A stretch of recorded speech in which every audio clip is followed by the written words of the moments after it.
Ladies and gentlemen, we had round 3 continuing with the best of ones, lining us up for a potential draw of the 2-1s.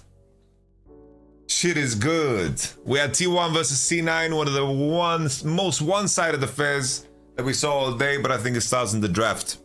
Ladies and gentlemen, Talia, Maokai, Poppy ban on blue. Really setting up a potential Javan pick, right? With Poppy out, Maokai out. C9's Caitlyn, Renata, Glask, Azir. Basically, C9's idea here is we're going to deny the enemy's answer into Orianna and trade Xayah, Rakan, Orianna. Fair play. Fair play. Fair play, you know? I think that's okayish. That's okayish, right? But the issue is, if the enemy plays Rumble and Poppy is out and they can play Javan, I don't think it turns equal. Because I think Rumble, I'm so happy that we saw so many Rumble games today. I think Rumble is not balanced. I think Rumble is not okay as a champ. I think he belongs in the conversation with the Oriannas and the Xayahs. I think Rumble is insane. Like, sure, Rumble lost here, right? But I don't think it was on the back of Rumble. Here, Rumble got banned by Blue. And here, Rumble was picked by Mad. And, yeah, Mad is Mad. Nevertheless, T1, first pick Xayah, C9 go Orianna, Rakan. This was the setup of the trade that they wanted with Azir out to make Orianna be more premium. Rumble, Javan gets locked in. This is already like a pretty decent combo into Orianna. C9 follow up with banning Nautilus, Alistar, and then additionally T1 remove Rel. They expected the enemy to pick Rel here on 4, which I think is natural, right? And that would deny all melee supports. As you can see, Rakan, Nautilus, Alistar, Rel are like the 4 gods, right? And you don't want to be in a world where you're playing Leona. I think Leona is like a crisp specific champ. And it is what it is. The Bard lock-in is fine matchup-wise against Rakan Zeri, but it's once again really committing to this idea of countering Orianna in the draft, right? It's like right now Orianna is a very strong OP champ, but you're playing against Bard, Javan, Rumble. Like they have tools to get to you, tools to deny you, tools to make you, you know, suffer, right? Jax gets locked in, which I think is complete psychopath behavior, you know, picking Jax into Rumble. I think that's something that Bippo said as well, like highlighting the idea of maybe playing some Orns. And I think it's something that people could do more, but nevertheless, like Jax, like most matchups are hard against Rumble. What makes Bard good against Orianna? She's a champion without a dash.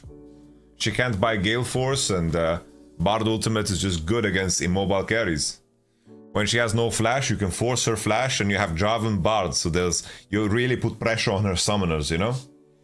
Nevertheless, it's like, if you play against Rumble, I said this in my meta rundown, right? The meta rundown was centered around Rumble as the most OP top laner, and the way you beat Rumble is through it's like top jungle duos or mid pressure into Rumble, because if Rumble gets disrupted, dies once or twice, it's gonna be rough. But the issue is, Jax and Bel'Veth is such a terrible pairing, because Bel'Veth is a champion that I would only want to play with Renekton, only with Rumble. Only these type of champions are really strong at 6, can manage their lane on their own and have timers to give to Bel'Veth. But instead they have a matchup on top where Jax is going to be full pressured by Rumble. And then they have a matchup on mid where Jarvan is going to have full pressure on Orianna. So there's no prio at all. There's no prio at all. This was one of the worst Bel'Veth lock-ins of all time. If you compare it to the Mad Lions win, right? Look at the Mad Lions' win that they got against BDS. So they have Bel'Veth, Lissandra gets locked in to make sure that they have the pairing. And you're playing against a jungler that is piss weak level 1, right? Still piss weak level 1. And this is something that I wanted to highlight, right? In the end, Cena was the weaker team coming into this matchup. I think Fudge didn't play this matchup bad for what it is. I think Jax didn't play this bad. That's my take. Like, Jax didn't play it bad. Imagine they have, for example, Jax Lee Sin, Jax Sejuani. All of a sudden, it kind of makes sense. They can maybe gank Rumble, and then Jax can swing this matchup pretty hard if he gets some kind of advantage. But he will have a disadvantage because he has Bel'Veth in the jungle. It was just a piss-poor position to pick Bel'Veth. And I don't believe in Bel'Veth being picked into Javan, because Javan is so strong early. That's the beauty of Javan. It's like early levels, he's really fucking strong. And even though the enemy might have dashes or whatever to get out of your ult, it doesn't matter. You can force those dashes, you have good itemization, Javan's really strong early, good clear, all that good stuff. Let's take a look at this game. Let's take a look at this game, right? We continue. What's a better R5 Sedge? I would go Sejuani Lee Sin. So you're playing Lee Sin, Orianna is not that high, whatever, you know. I think you have to go in that direction to try to pressure the Rumble. So basically, first the invade happened.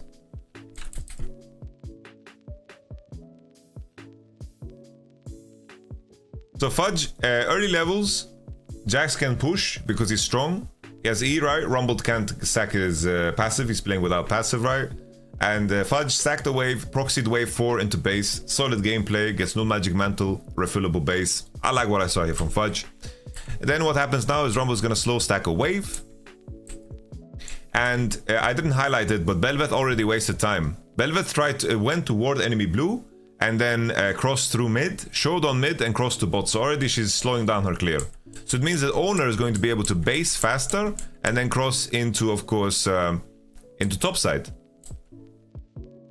Because yeah, Bel'Veth is doing her Grumpy, they spotted her on Crab, and this is good, you know?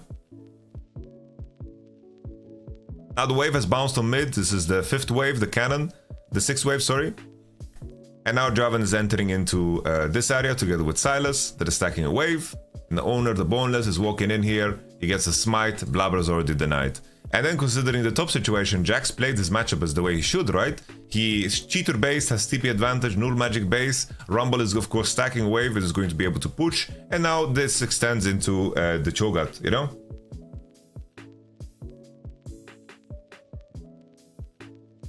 And now Blabber is just out of the game completely. Owner capitalizes well, and I think that Owner probably spaced too hard here. I think that Blabber can die here. Like if he turns instantly after the spell, it would have been so good.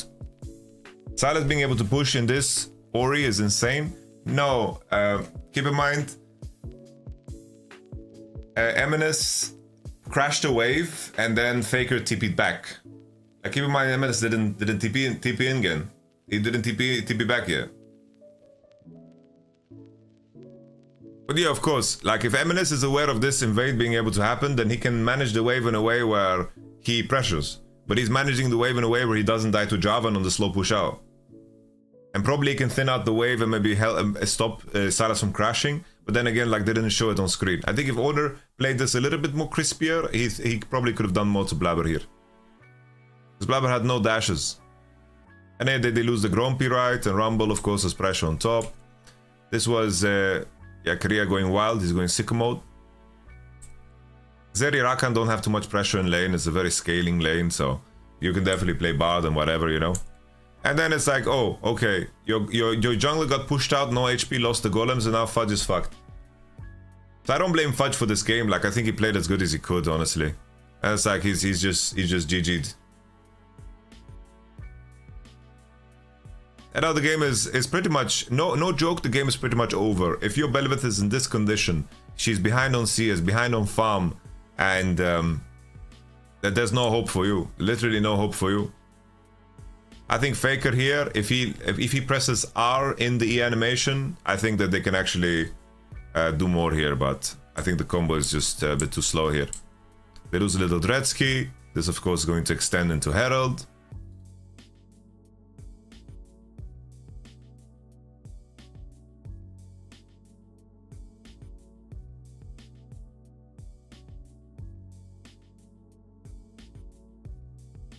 I'm just checking this moment here if there was actually like a moment for them to do Herald. Because Javan here pulls the Herald and then he disengages it. Silas getting pressured by Rakan and Bard is still showing on bot, so Bard tempo here is bad. I wonder if Bard just... I think Bard just needed to press B here. I think that's a mistake. I think Bard needed to press B a lot earlier. Like these trades happened. Don't you just press B here? I think you just press B, because Gumushi can't get dove, he can catch the wave and then match the base. And if the enemy stays here, I think that they are trolling. I think that Korea needs to... I don't know, someone's talking about Owner, but Owner didn't play good. Like, Owner did not play well during summer. Thank you very much, Lacoris. Yep, appreciate the kind words. Yeah, I think here Bard fucks up the tempo, so actually T1 like red side actually has a moment to contest. Like here, just because of Rakan tempo, I think they should actually hard force on this. I think that you give up that neutral wave and you hard force on this to make sure Bel'Veth secures this because of Rakan tempo. How did Owner not play well today? No, Owner played good today. What are people saying? No, someone just said that just because no, like Owner played really well today. He took a big dump on Blabber. Like we're talking about like Owner as a player coming into this tournament is something is like one of the worst Eastern junglers.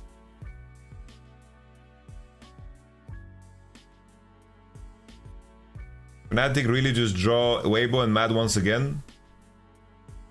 Wait, the draw happened? The draw happened? There was a draw? Wait. You're trolling.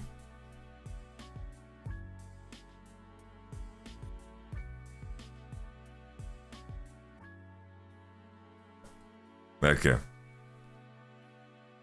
Okay. No, we're not banning. It was a good troll. It was a good troll. Yeah, this tempo was bad, right? He's probably playing for 6, but I think he could have collected that 6. And it's like here, C9 didn't recognize Bard pushing bot was their opportunity to do a play, and instead they are trying to kill top. And this, of course, is disastrous. Keep in mind, Fudge has Ruby Crystal and Null Magic Mantle. This is not Killing Mike. This is West Side Connection with Ice Cube, and I don't know who else is in there. But look at this. Beautiful. I really like the turn here from Owner. Really nice. Gets out of range of Fudge and EQs Javan, like Rakan. He did so much with his spells here. And then the Q connecting with the wall of Javan, that's a pretty cute combo. It's a very cute combo. And then the Bard ult on top of that, and everybody CC'd, and then of course game is completely GG. Yeah, macro-wise, C9, if they want to do something, use Rakan tempo to actually start, you know? I think the rest of the game is history, guys. The rest of the game is history. No, it's like today, like T1 is clearly the better team over C9, right? But I think C9 just lost in draft 2. It's like, I think they had very little chances here. Very little chances here. Energy versus Mad Lions.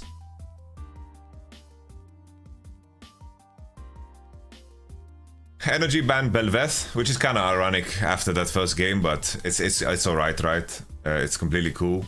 I think it's a lot harder to play Bel'Veth on red side, because I think Bel'Veth relies a lot on getting the red Raptor invade, you know? You really want to go on the red Raptor invade, and you want to go squeeze. Kalista gets banned from blue, which is a weakness towards FPI, right? Cannon gets banned because the chase is special. And Mad Lions ban Orianna, Xayah, and Jax. Cool. I think such a trade. Rumble, Maokai for Alistar. I think this is completely fine. This is a completely fine trade. I think draft-wise, Mad Lions got away with a pretty decent red side 1, 2, 3, right? I think Xayah, Orianna should be staple bans. And I think that's okay, right? And then it depends on like what champions did blue side leave open that can counter Kalista, or if they even play Kalista, right? So Maokai gets picked, Rumble, Alistar, and then Jace, Kai'Sa, Javan. I think this is a really strong 1, 2, 3. So not an easy Jace game to play. I want to highlight that Jace's pacing in games, I don't think is fast enough to keep up with the modern game, but this was a game that was quite terrible. And I think Jace can be played into Rumble for sure, but I think it's something that is so dangerous. It's like right now you're picking Maokai, Jace, Kai'Sa. In a lot of cases, you're going to be very weak early game. I think already these 3 champs, even though they have inherent synergy, I think that these guys are quite weak before they get items. Nevertheless, 4-5 Mad Lions ban K'Sante, they ban Yone. Yone can be an answer into Rumble, but I thought as well that if Mad Lions kept Yone open and they played Yone on 5, I think that would have been pretty cool. I think that would have been a lot better for them. And then if the enemy picks Yone, I think Yone is really troll for blue side. So I think that there was a lot of improvements here to make. I'm not so sure if Niski is the one to play Yone or if he wants to, but I feel like Yone could have been good. I think that the Civi ban from Energy is good. And I think that the Nyla is fine to pick here. But I have to also highlight that energy, their Sylas pick here is pretty fucking solid. It's like, you can pick Cassio on 5 and I think you would have a better time, but you're playing Cassio against Maokai Jace too, so it isn't like that straightforward, right? But then again, at least Sylas wouldn't be able to lane. I think Talia is just a completely fake champ. I think that Talia is just... I hate this champ. I'm done with this. I'm done with Talia, honestly. I feel like she runs into Mercs and then it's done. We haven't seen Talia be powerful at all. I think Cassio was the way to go here for sure. I think that Cassio was the way. I think Cassio... I don't care too much about Sylas having Cassio ult. Yeah, I'm done with Talia, I'm done with Ezreal. I think these champs are like in the same box of being completely useless.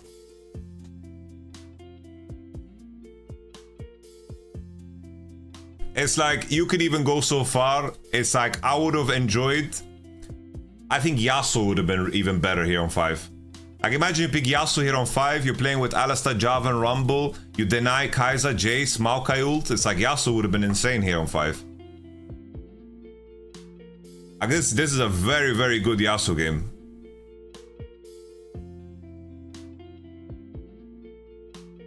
I think Yasuo on 5 would have been monstrous. It's just something to be in tune with how Nyla, Jarvan, Alistar, Rumble want to play the game, you know? Triss is okay-ish. But yeah, I don't think we need to get stuck on this too much. I just don't like the Talia too much. I think Cassio would have been better. I think TF is not good. TF is pretty poor. Let me look at the champion list real quick. LOL wiki. Nico is whatever, I think. Ari would have been good, I think. Ari here would have been really insane too. I think Ari, Yasuo, Yone. Ari would have been really good, I think. Ari wins against... What is it that you don't like about Talia? I think this champion is just way too slow. Way too slow. Akali would have worked as well. I don't like Trist. No, I don't like Trist. Syndra, no, Syndra's trash. Like, a guy stop, like, just saying... Just to stop mentioning random champs. Like, Nico is fine, yes. But you are giving Sylas Nico ult. I don't know. Alright. So let's look at the game. Let's look at the game.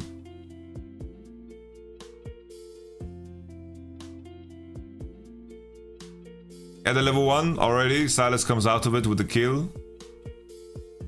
And Sylas has a kill, and I don't think that Talia has any pressure on Sylas either. I think it's rough. No, I think Talia is just too slow, honestly. I think Talia is just too slow. I'm not a fan of it.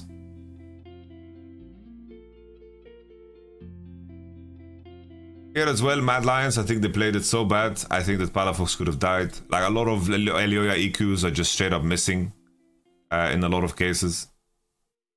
This could have gotten very, very dangerous. But Sylas TP'd back and got this timer because he TP'd back first on the crash. And he sacrificed the 6 minions for this play. I think this was quite a bad play from Palafox. I'm not gonna lie.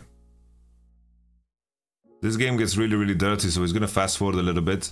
It's like when the team with Maokai, Kai'Sa and Rel are the ones securing the Drake, you're not super happy. But it all comes and stems from the fact that Jarvan is super far behind. Like, Jarvan is super far behind from the get-go. This was a crucial moment here. I think that on top, they don't show it too well. But I think when you see this as Rumble, you should look to chunk this guy as soon as possible. I think you could have looked for maybe like a Rumble ult there to chunk him and look to burn your shit to chunk him. But it's a small detail and I don't get like a clear point of view of what's happening there. But just as you know, like exactly this, you want to be in the mindset of chunking him so he gets dove for free. Here, I think if Jace clears the whole wave, if Jace just runs forward here, because Chaser uses all his spells to push, I think that Jace could just walk up here. He could just walk here, play with phase rush, and he could have completely smurfed and won the game here. Like here, imagine he runs up. These guys can't enter the turret. Why not 2-1 draws? They're waiting for the 1-2s so they can do the full draw tomorrow.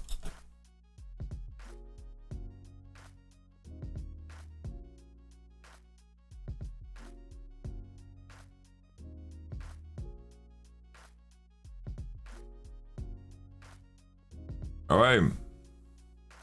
We continue.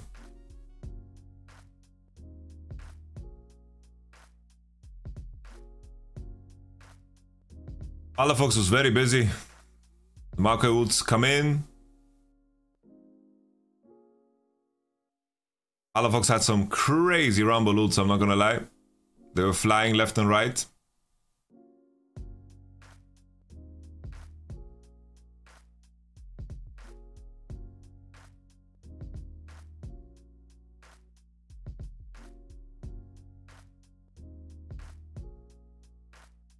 How did Hilly die here?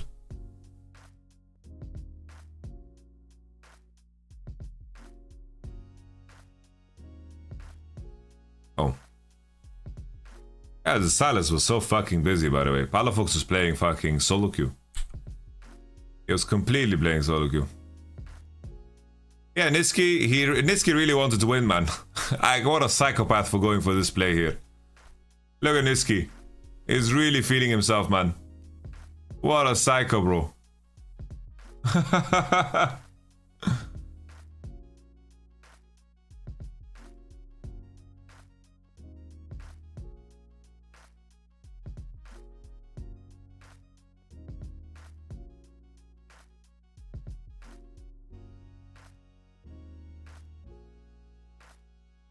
Trying to remember what happened in this game. I feel like it's all kind of a blur, like trying to remember like the crucial moments of the game, because I don't want to like get stuck here. I think we had some of the fights. I remember Karzi here. He goes for the play on these homies and they both flash out, and then the counter engage of Ignar.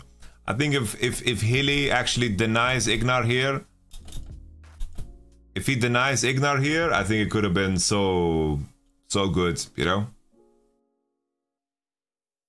But instead we have this situation where Nyla gets caught right away and the Rumble doesn't do enough, and Kazi already burned his spells. And then Palafox here with the Alasta ult is just completely zoning everybody.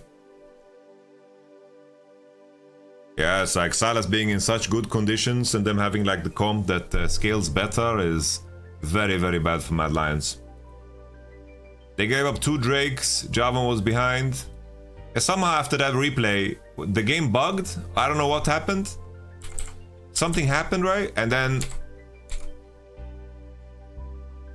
all of a sudden we are in this spot. FBI is queuing Raptors and is fighting back, and I don't know, the way he's spaced here, FBI is a travesty. It's like the game is kind of lost, I think, considering items on blue side. And then this extends and the Hawks just TPs in a terrible spot, which makes Alistar just fucking Hex Flash on his forehead and collect another kill. What a swing. All of a sudden the game opens up.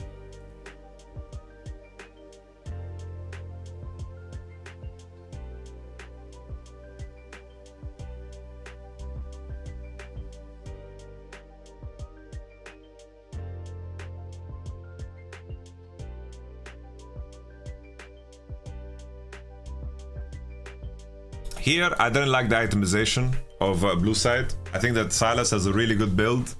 I really like Silas items in this game. But the Hex Drinker purchase, I think is a bit too weak. Like this Jace has accepted to be really useless. You can see it in his damage done later, even though I don't like going off of DPM as a metric. As a poke champion, to have negative DPM is kind of mental. Like, he didn't have Cyrilla finish in this game, and he didn't finish Cyrilla the whole game. And I think that that's quite bad, you know, in terms of like picking Jace top and then reserving yourself to never be useful is very tough. Yo, the Kane, thank you very much for the prime, for the real tier 1, and Yupa Upa for the prime, thank you very much.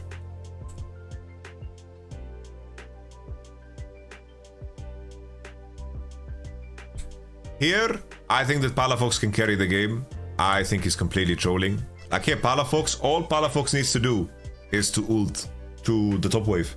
Keep in mind he has TP, and I don't know what the fuck he did here, bro. Like,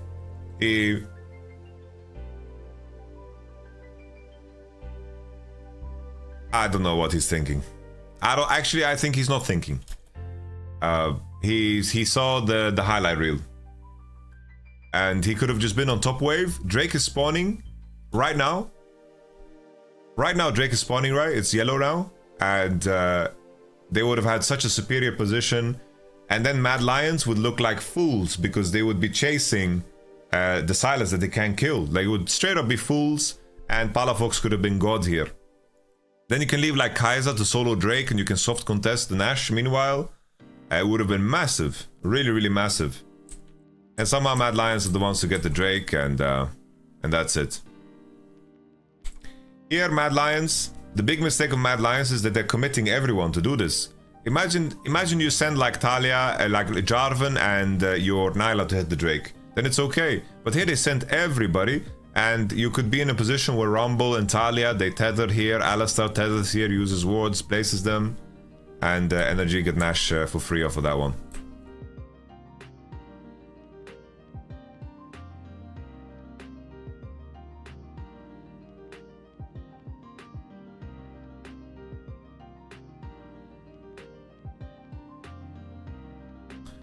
And Nyla can get weird in some situations. Like Nyla here, she had W twice, which really made a difference because the basic attacks of Palafox didn't go through. I think also here Palafox, if he was a confident Rumble ulter, I think he could have annihilated everybody here.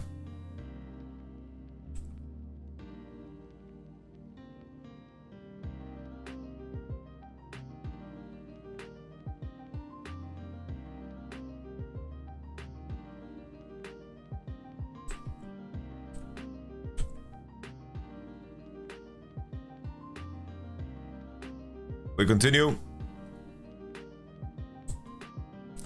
Here, just terrible engage from Mad Lions. Completely lost fundamentally. No one's marking Palafox. I think Palafox is playing this well. Honestly, I think Palafox, the reason Energy won today, I think that Palafox and Contracts and Ignar, I don't think they lost their mind today.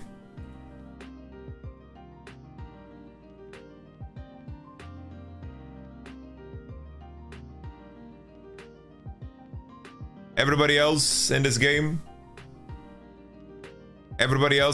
was complete non-factor. And this engage was just terrible because they didn't pay attention to their position, right? Palafox had a good fucking game, honestly.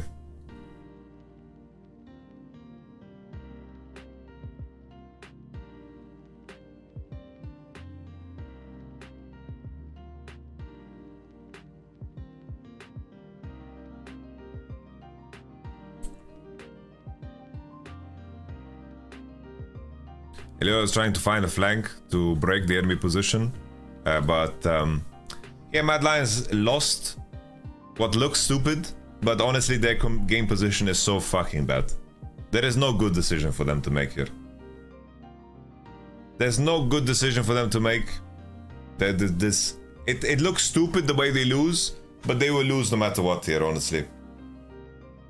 It's like the only play you can make is like hope Java can steal and then you defend your base same time, something stupid like that, you know, but... So let's say they defend Silas against the end, they lose Elder and then the enemy dives with Elder, you're gonna lose. Sure, that will extend the game a little bit more and open up for mistakes from enemy, but... It's like... I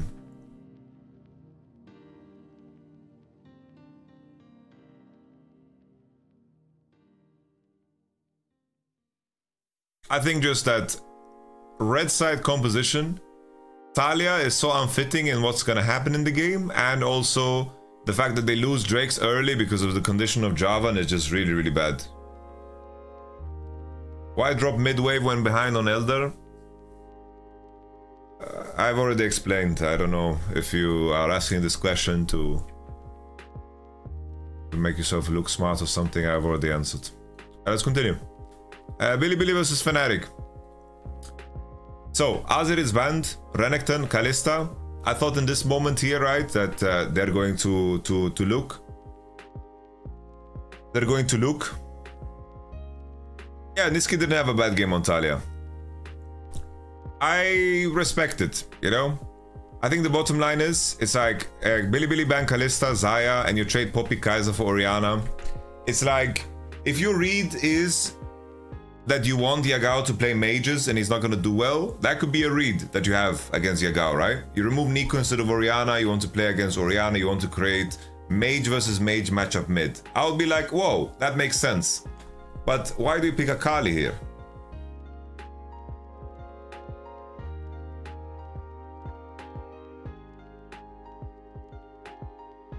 I don't like Akali here. The thing is, I wouldn't be surprised. I can't remember the last time we won a game playing Akali. Like humanoid lanes well with Akali, but I don't remember, like season 12, did we win a single game with Akali? Wow, we won one game, guys. We won one game. Which game was that? Defeat 1 versus Beyond Gaming. That is fake as fuck. When I say we, I'm saying I wasn't Fnatic, okay? It's because I wasn't Fnatic. This champion was cursed. Like, I never wanted to play this. Bro, we lost against fucking Loud. It's like, it's not that Humanoid plays. He plays Akali in lane good, but I don't feel like he's disciplined enough. It's weird, because maybe it's just a Western thing.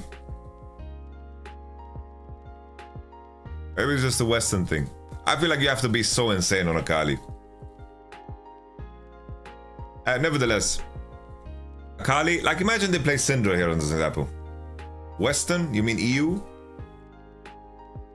Or you think NA Akali are goated, or what?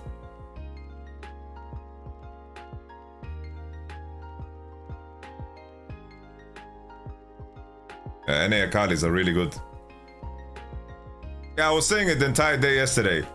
I was saying, if this Sylas wasn't fucking if this Sylas wasn't Chovy, this game wouldn't have been easy. By the way, playing Sylas against Lissandra, Maokai, Renekton, you have some great ults, but you don't have tenacity. It's not an easy game to play.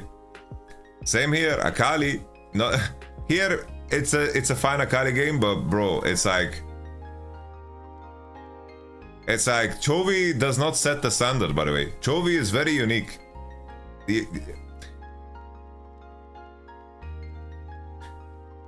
And nevertheless, we continue. Akali, I would have preferred like a Syndra here. I think Syndra would have been cool.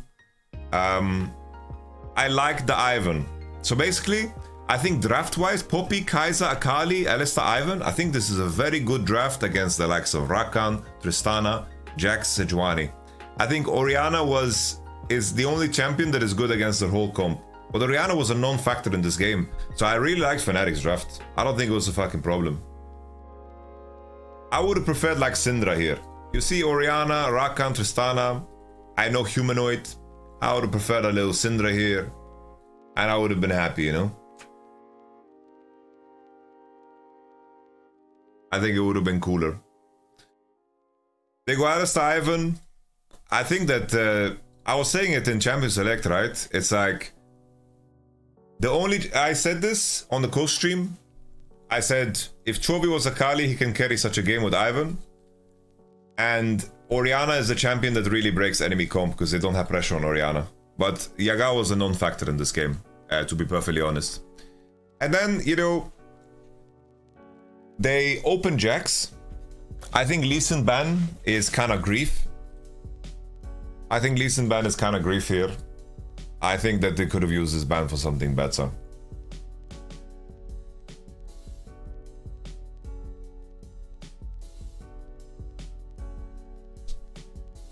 It's like one of those things, right? Whippo mentioned it. It's like, let's say you ban Jax.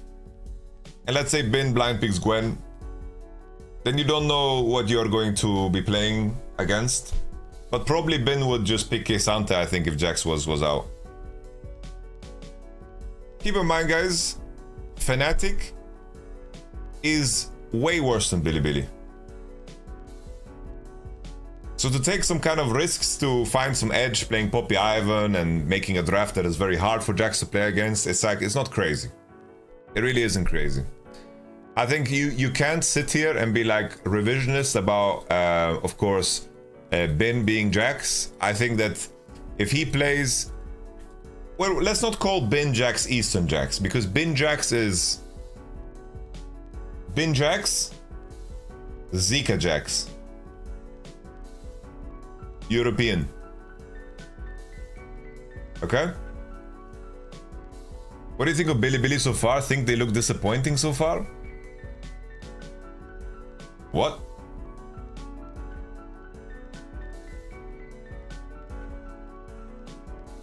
Oscar said they wanted Jackson to Poppy, but they lack damage to kill frontline because of Ivan. No, they lack damage because I think Noah doesn't play so well, and I think Akali was completely fucking useless this game. That's why. The Poppy Ivan were good.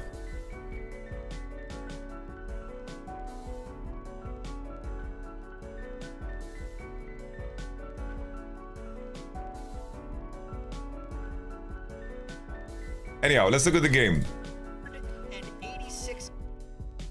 The game condition was pretty fucking good, honestly. It's like they managed to get the kill. Very nice gank timer on bot. Like, this was really, really well played. Here, they're waiting for combo cooldown, LKSW cooldown down, and then the lane gank here is really, really beautiful. This was very well played. So I mentioned it, it's like Fnatic are very strong individual players. Like, the only person that I really don't believe in strongly is Noah. So this is beautiful that Ivan crosses into mid, and Yagao wants to squeeze. It's like Yagao is in a good spot. He wants to squeeze, right? He wants to pressure, and he has a biscuit. And here comes Razork. He lands the Q. I think in a world where Yagao flashes this Q, he doesn't die. Then he looks to play. The fleet footwork goes hard in the paint, and then the E shield, of course, on Humanoid on the flash. And then the poof doesn't do damage, because it's like Akali here is playing for passive. But just because the poof didn't do damage, he gets another shield. Ivan is a ridiculously broken champ. I think Ivan is a ridiculously broken champ. And I think that both Razork, if it's true that Razork if it's true that Razork and Oscarinin are blaming Ivan for this loss, I think that they are a little bit delusional about what even made them play the game. I'm not gonna lie. Isn't Ivan Akali bad pairing? Why? Why? He's playing Ivan into Sejuani.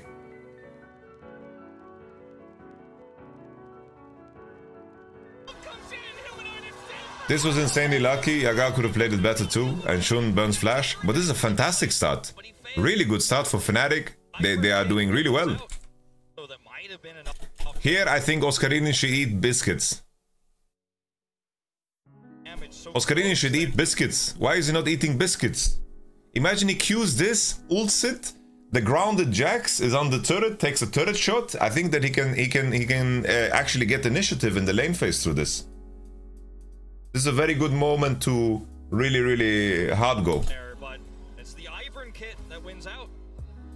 But he didn't take it. Absolutely does. I think that feels back to the that really has been since you limit his mobility. Because imagine he hard forces there. I think that he gets initiative on the lane, and then he can extend that into taking the honey fruit. But maybe I'm wrong. I don't know Poppy too well. At least in my mind there, I thought that he could Q Jax and the melees are on the grounded Jax, and then boom. Have to have such a monster game to be able to do the majority of shields. Let's just think about the way these team fights are. This is also very good, very good. Like the condition here for Fnatic, they are very happy. Back a little bit. And this is an extension of before. Imagine Oscarinin took that hard trade, as I mentioned, he wouldn't be in a position where Ben takes the honey fruit. And then, you know, it's all an extension of everything. Nice stacked wave, and Shin is level 6. I mean, And this is very hard for Oscarinin to play. They're just waiting for Oriana to come up here. They get the kill, and Ben, of course, is very happy with something like this. They get the clean base.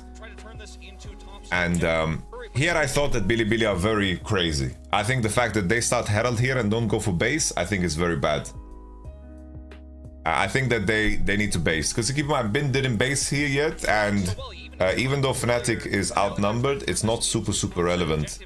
Because they used Oriana ult, Seju ult. So I really like that Fnatic are going for the 2v4 here. Like, playing this is really good. This is very well played. I'm happy that Fnatic played this.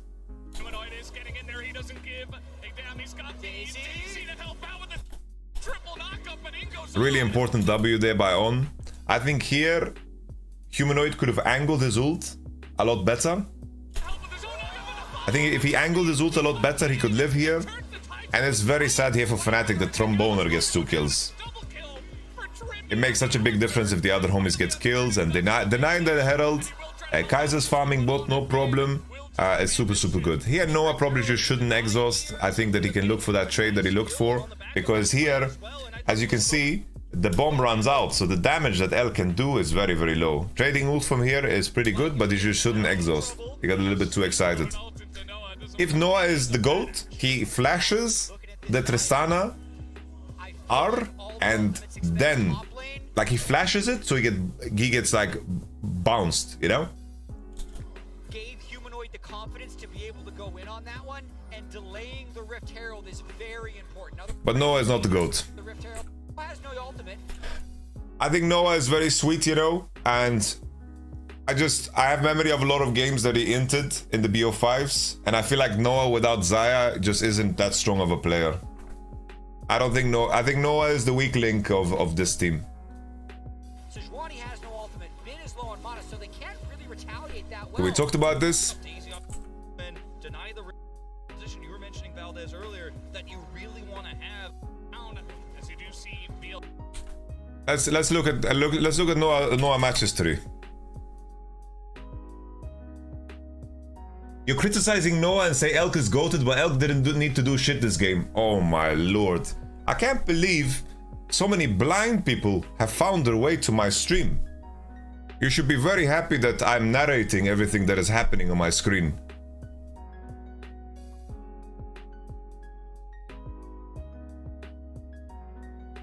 Look at his match history, okay? This is, of course, a very limited sample size, right? But at some point, people realize this guy needs a Xayah to win. It's like his early run with Aphelios was insane in regular split. But then Aphelios got nerfed, Galefoos got nerfed. I think that he fell flat. I think a lot of the work the Fnatic had to put in was off of the backs of Humanoid and Razorko. Alright. That's a mental comment. This was an insane sequence. I didn't believe it when I saw it live. When I saw it live, I was like, whoa, they're trading bot side all the way. Tristana's getting platings, but Akali hovered and then sacked to go bot. This was a very nice sequence. And then they managed to kill Ben too, who ulted the wave here. He ults the wave. And then it's like a nice chunk. They're playing back and forth. Ben is getting 3-manned. And then Humanoid here secures the bot play. This is very nice. This sequence is very high class. Very nice sequence of Fnatic. They defend the top bot play. They deny Jax. They kill him. They get the Herald. And they save the play on bot. Really well done.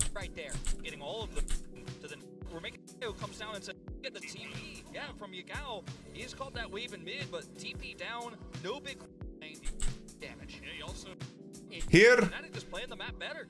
Yeah, and Akali is on bot wave. Let Akali play the fucking game. It's so important that Akali's strength, She has Mercs against Sejuani or Orianna. Jax is showing top. Akali can take every neutral wave with no information.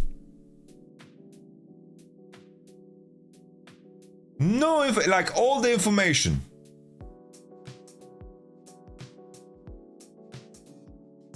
So, first, Akali is going on the bot wave because he knows he can take every neutral wave. You have to let Akali farm. Let Akali farm. Very crucial that you let Akali push those neutral waves. Really curious how you like Talia. Very crucial. But Trimby here, he's forcing his team to play. Why? If that makes sense, he's playing all through sides. They're not playing through mid very well. Trimby's taking a lot playing the Orianna. It's like, if he's playing off of the information, right? That Orianna's in base and he wants to fight here. Like, I'm not a believer because the distance from everybody is too much. Too much. This was a big grief. And he had so many opportunities to reverse his decision. But instead, like, imagine a world where Akali pushes neutral wave on bot. Alistar just waits, places his wards. And then Akali pushes bot all the way, she collapses, and then the Drake is gonna be taken. But instead, they play it like this, Trimby plays it like this, Akali doesn't get to push bot, and they lose Drake. This was a killing move. This was straight up killing. Getting this Tristana further ahead, and you know, Oscar in his way out of here. I don't know what Ben is doing here, man. Here, Ben is on some crack, bro. Like, Ben is on some smoke here.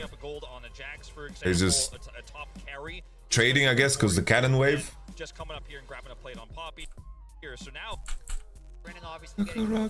oh my, humanoid. Humanoid, you know, he can just. I don't know why he's looking to kill Elk here.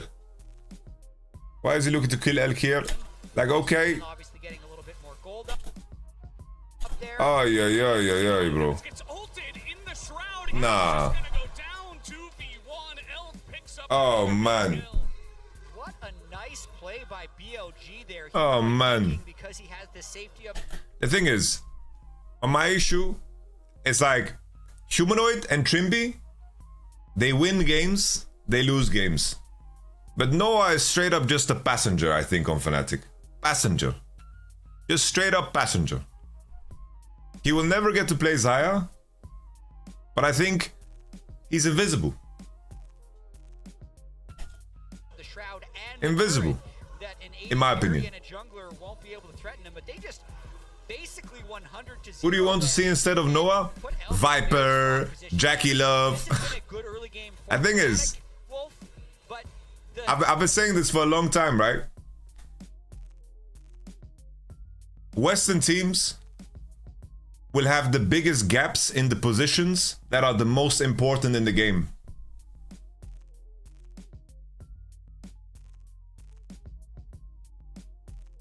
Overall team fight structure. That's the issue. Composition is still on. This is a stone renewer, right? These types of picks are impactful gold. The Poppy getting topside plates, for example, with Rift Herald. Jungle is most important. No, look at jungle meta. Look at jungle meta. We have good junglers. We have good supports, right? But look at the meta in those positions. You think, for example, if it was range support meta, you think that the supports in Europe would be able to compete with the likes of Lehens and fucking On and Missing or Korea even? Oh my lord.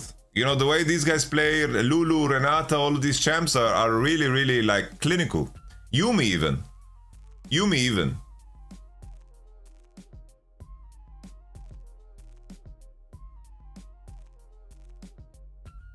Jungle the same thing, right? Currently jungle is Maokai, Rel, Sejuani.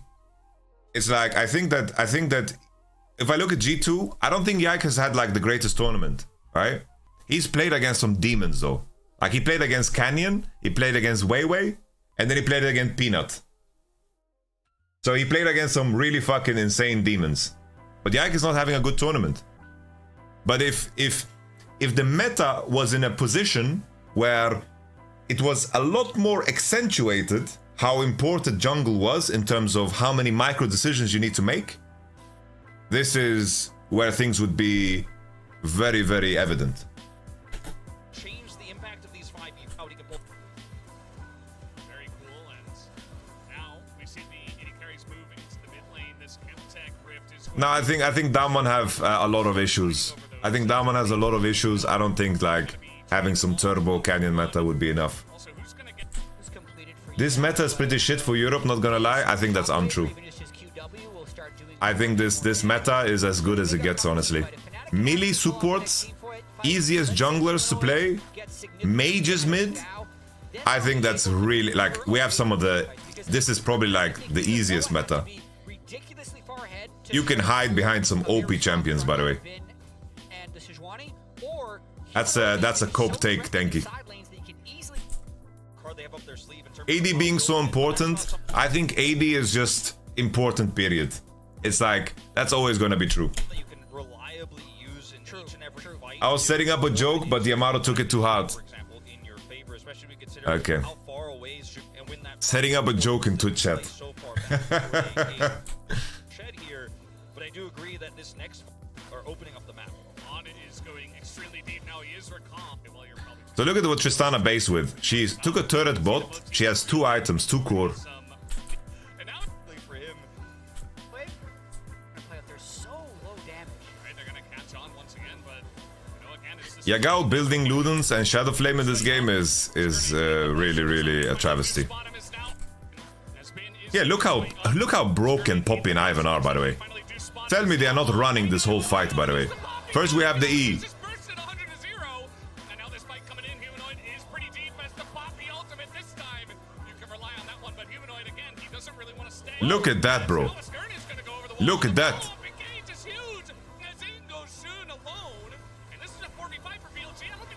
Look at Ben, though. Ben is so good. Look at Ben. What a demon Ben is, bro. He saves this whole fucking fight.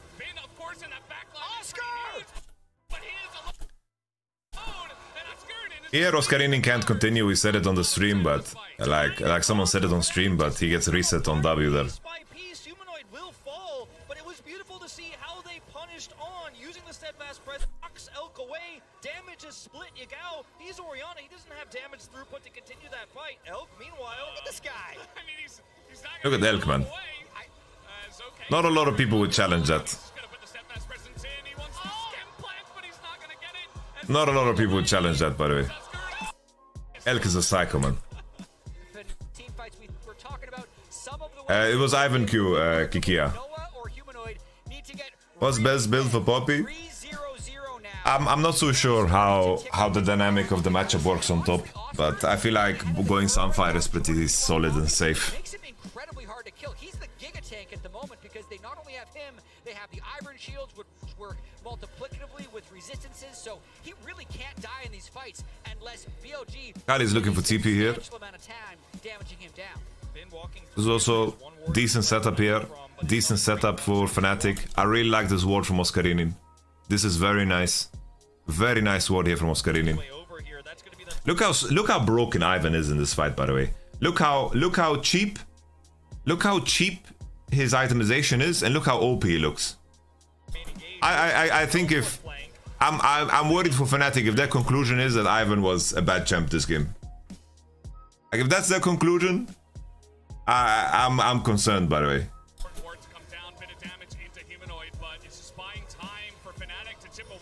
Tell me Ivan didn't fucking 1v9 in every positive situation. The Ivan and the Poppy.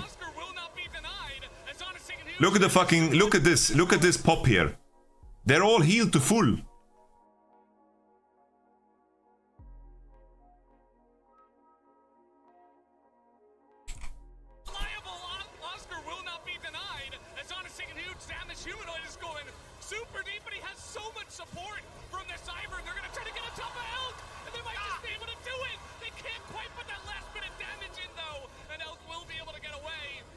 I love the fact that Elk keeps hitting, man. A lot of AD carries would do fucking nothing here.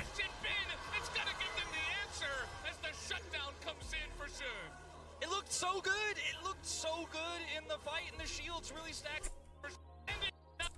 I don't like Noah doesn't have ult here, so there's that, right? I was like, Noah's never positioning himself to hit.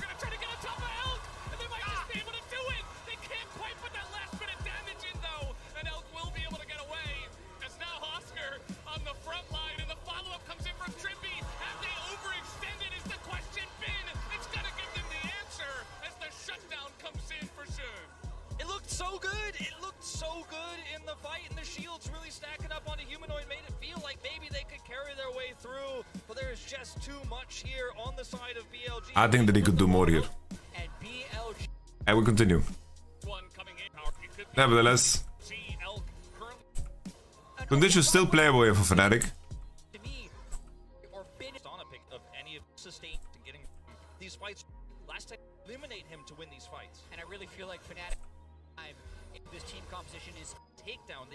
Here, I really like Billy, man. Look, it's just... It's not a good timer. It's like here, Fnatic need to exit through top. Because they need to understand that right now Pop is gonna show on the wave and Akali is showing on top wave. What an easy way of getting banned, bro. Why? Whoa. Finish that takedown. They need to eliminate him to win these fights. And I really feel like Fnatic's strength of this team composition is here, Fnatic need to exit through top, Poppy is showing on the wave, and then Akali is on top wave. Like, it's perfectly fine, they'll be on top, on time to catch the mid wave, and it's no problem. Okay, they just lose Alistar ult. They lose Alistar ult, and then Akali, like imagine they exit through top. Akali can then push the next wave, and then they can catch mid, and they will have full control. But, macro-wise, I feel like Humanoid really got griefed, macro-wise.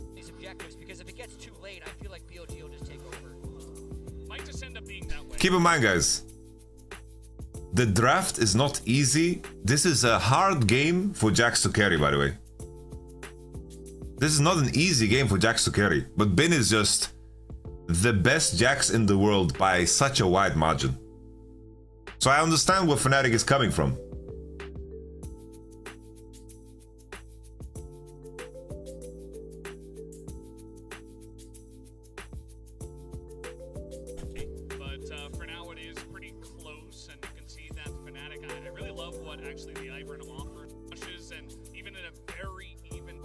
We continue.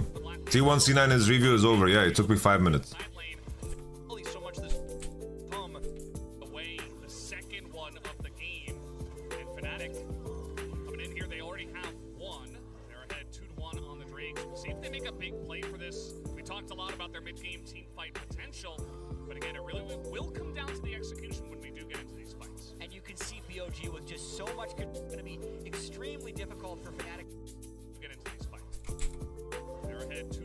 Nah, it's just, you know, once again, right?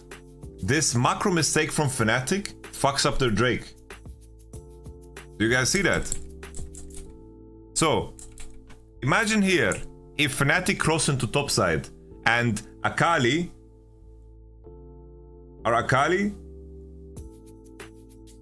guys, Steph Curry sim is not serious. Don't take the bait. Akali here.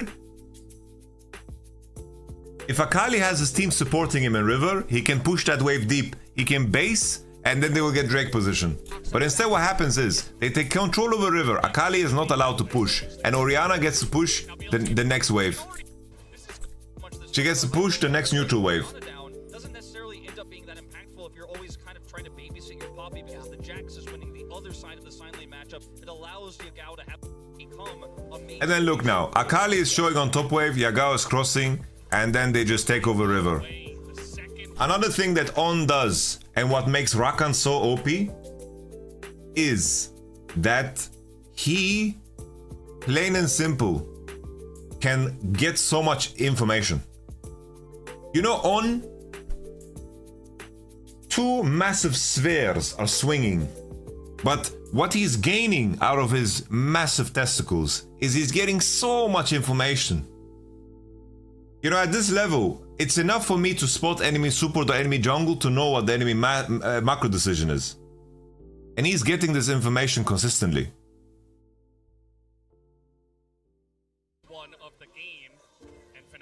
Look how he's always posturing. Look how he's always posturing. make a big play. He's in everyone's face, always. Game team fight potential, but again, it really will come down to the execution when we do get into these fights. And you can see BOG with just so much control over the river here. Humanoid does have teleport, but there's no good wards to get a flank off. It's going to be extremely difficult for Fnatic to actually fight this dragon. They're going to have to... Same thing, look how Shun is marking them. He's just marking them. He doesn't want to fight. He just wants to get information. He's marking them and swinging his flail. He's just marking them. Just marking. Just marking. And now the position is done. Tell me Daisy is not OP. You think, look, Daisy is another fucking champion. Look, he sends in Daisy's body here, look. She's fucking taking the whole space alone. Tell me this is balanced. Tell me this is balanced. It's Mike Tyson, bro, in his prime. Well, they're gonna just run through the Orianna and try to take this one down the ult. Will miss as the... Look at Noah.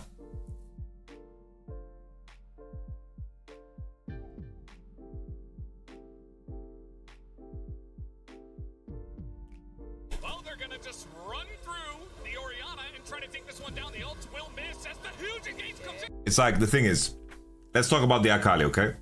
One final time. Akali is so punished by imprecisions. So damn punished by imprecisions. It is insane. In this game, if I'm Fnatic, I think if they had a Syndra with Leandri, Cosmic Drive, I think it would have been really, really good. And then basically with CDR, just spam E's on cooldown, E, just fucking kite with his team, play with Ivan, push forward Poppy, go, go, go, go, you know? And they would have to play like really, really slow fights. But yeah, it's like Trimby is looking for an engage, right? They're looking for the fight, they're going. It's like it's a decent one.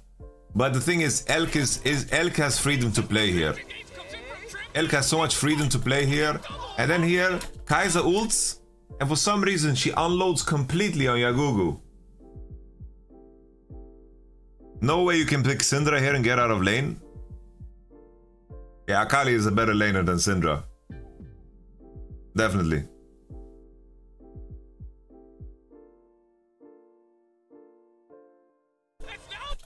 I'm talking from the point of view of Fnatic, right? The thing is, the teams that play Akali, they really need to play precise. And Humanoid did the mistake on bot where he died to Trist. And then macro-wise, Fnatic are not letting Akali farm. They are not letting Akali farm. There was like 4 or 5 times where Humanoid just lost the wave. They're gonna send it into the rest of BLG as Elk, he's just gonna knock up. As now they're gonna send it into the rest of BLG as Elk, he's just gonna send And the flashes on the Akali Qs are so fucking crucial. But look at Bin's timing again. Look at Bin. The fucking helicopter, bro.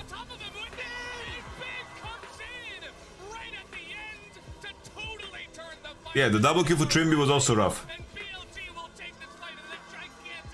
I mean, they were able to so hard. And now the game is completely in the dumpster.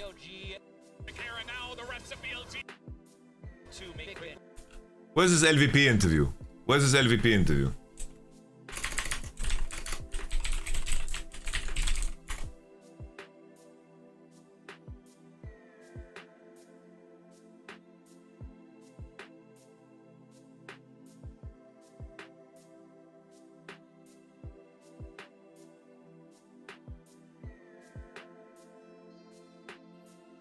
Maybe it was on broadcast. Whatever.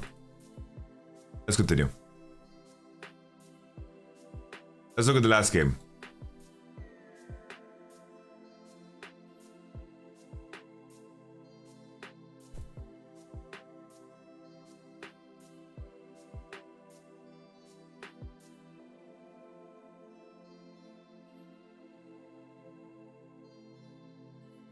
And it's like, you know, Kaisers have damage.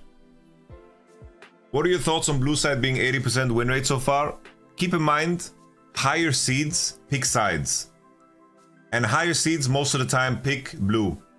So that also skews it. Keep this in mind.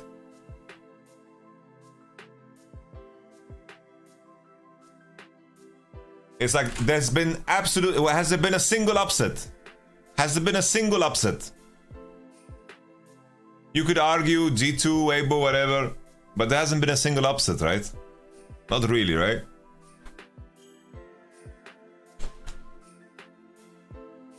Only in round 1, higher seed choose side. GG easy. You should really like you don't have to have, like, guys, you don't have to have an opinion on everything, especially if you don't know. It's okay, you know, it's okay to sit back and relax. The higher seed gets side selection in every game in Swiss.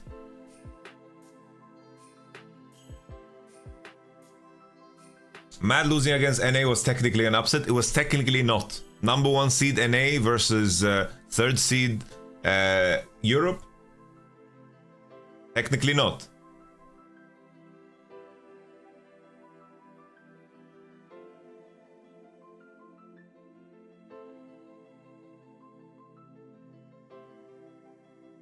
Alright, KT versus Weibo. So here, both players like to play Azir. Both players really like to play Azir, so that's a detail here. I thought that auto draft Weibo was better. I didn't really believe that KT had it in them to snowball. So basically, blue side draft, right? Blue side draft is a draft that it's a 24-minute Drake soul point type of draft, right?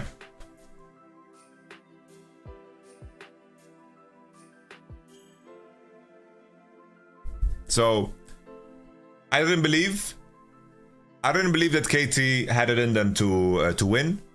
BDD had been underperforming really hard, but I think that BDD really took this game by the balls and really created an advantage for KT. It was really big.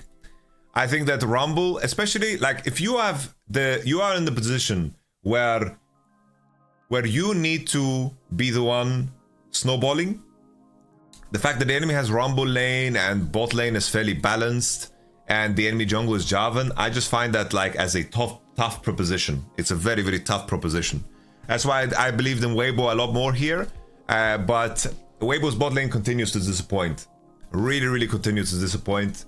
I think that especially Light is very uninteresting. But let's take a look at this game. This game was a very nice game to watch.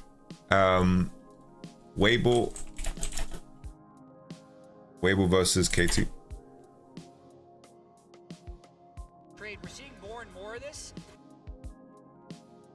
So we mentioned already Sivir on 5 was good, and Chris Black's the Leona with the melee support bans. They removed Lehens and Rakan, targeted the supports, and they picked Orianna and invited the Azir, but BDD pivoted to Nico.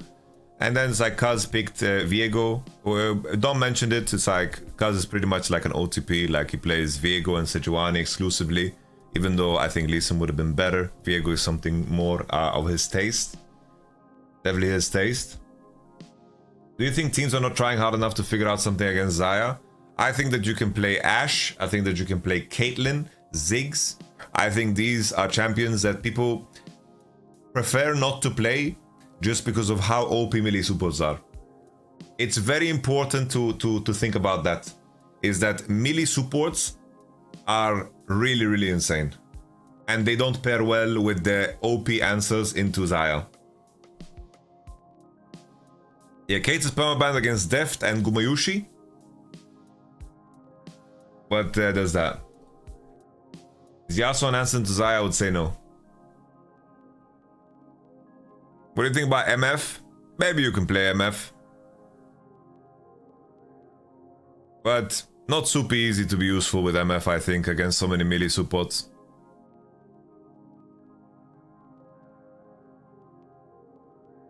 You could probably like do a good lane against Xayah, I think.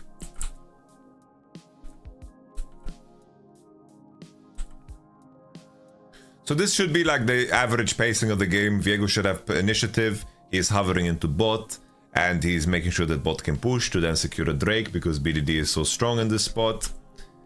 Here BDD uses all of his tempo to commit into this bot fight. I think that Weibo here on bot lane, they are contesting well, but the way they use their spells is just very terrible. They're buying time for Michael Javan to commit to this situation, and Weibo is now in the bush. And Now Nico is paying a huge price here. Nico is paying such a huge price. KT have a really big window where they need to pressure. They get out here 1-for-1 and Weiwei dies for it. But the fact that it's 1-for-1 and KT have a big window here to do Drake that is getting paid, and also Nico didn't base, is really, really big. So it's like this trade is better for Weibo because this Drake not being killed here, Cuz needs to farm his jungle and make sure that he has level 6 for the Rift Herald. It's crucial. He cannot go down there and just do Drake. This was the window. Zhao gets free base. Nico invests time, but Nico CS is looking good. He lanes well against Orianna and all that good stuff. This could have gotten dangerous, but he always EQs out. I don't think lanes can connect here. BDD has no ult as well, so that's okay. Now, of course, topside. Rumble is around. But this is a good gank timer here on the Shy. I think the Keen borderline, he would just solo kill him here, I think, if it wasn't for I think he would get solo killed here too. This was a very good all-in from Keen, very good timer, and this secures the Rift Herald. But as a counter, Javan gets Drake. So keep in mind, we already mentioned that blue side composition really is on a timer. On 3-core, Weibo comp should convert into a win, but this game was very, very controversial, you know, like this was a very, this game was crazy. I think Zhao could have been a lot greedier in terms of how many platings he took. He was always basing on the Nico roam timers. This is a beautiful play here from BDD. He's pretending to be Naughty Baba. He's just on the wave. And then gets it. No E there. And the cleanse makes the empowered route very, very short-lived there for Light. So the tenacity really helped him there. BDD, really, really cool. Orianna was hovering to this play, and Orianna didn't get anything off of this. And then Kaz just, I don't know what the fuck this Herald is. I guess he just wants to make sure he has Divine Sunder base. I think that he could have taken enemy Raptors here. He could have played more, you know. He could have contested more. This was massive here too. Like, I think in a world where Light actually hits the Q, I think it would have been better. Like, he misses Q here, and then Triumph, and then Conqueror, hit. And the healing from Phage would have been massive, but that's Light for you.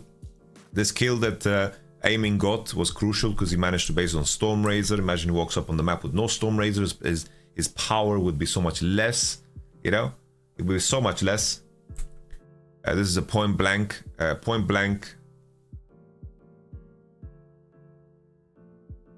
boomerang. Crazy. You just need to just put the cursor on your enemy. I like the fact that Yahoo went for the tier this game. I think that this is a good game for tier. And I think Yahoo, he could have done more to pressure the turret in terms of getting platings. BDD roamed 3 times, 4 times this game. And Yahoo didn't really get enough, I think, if we think about it. Weiwei early game was terrible. I think Weiwei early game was not terrible. I think Weiwei got really griefed by his team. I think that Weiwei played a really good game. I think Weiwei got griefed by his team and is the weaker champ in the early game.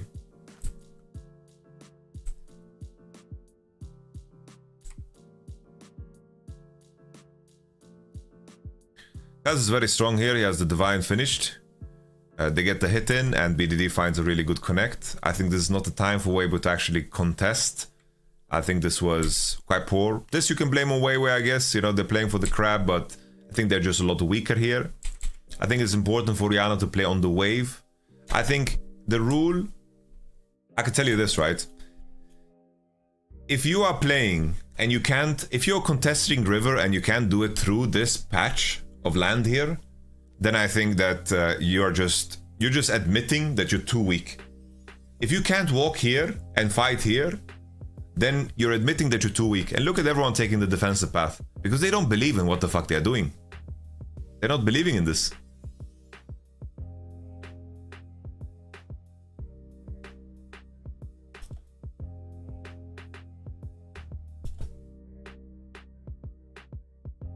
So Nico comes in, very nice ult here from BDD, good TP from Keen too, and Rumble TP's in too. I think the Shy had some really fucking good Rumble ults. I think that the Shy played actually a good game. Not gonna lie. I think the Shy has been the second best performer of Weibo. The second best. And I think that Weiwei has been the best one.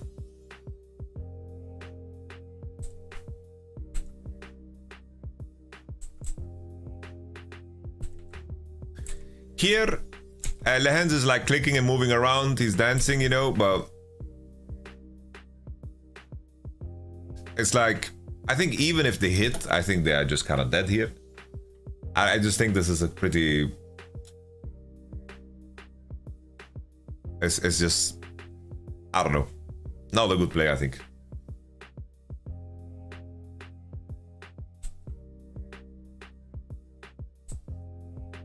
Did you see here? The players have fires behind them, but these are fake fires. I was at KCX and they had real fires. We continue. So the main thing that keeps Weibo in the game is the fact that they have one Drake, so the soul is going to be delayed. But it is a good Drake spawn, right? It's going to be Mountain Soul, and Katie got the Herald, so it extends the game.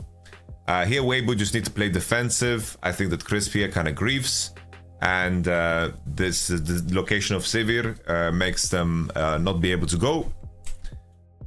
I thought at first that the hook was kind of bad here on the Shy.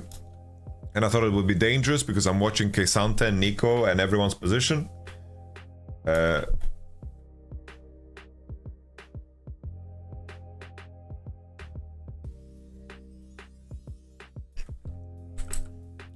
they get the tier 2 off of this, so this accelerates KT's position. Now, of course, Kaiser's conditions are amazing, and they've accelerated the game quite a bunch. Which means that KT should be able to pressure Nash for free here and extend that into more. I think that is the key thing. But KT, for a solid 7 minutes, didn't do shit. Didn't do anything. So first, this move here.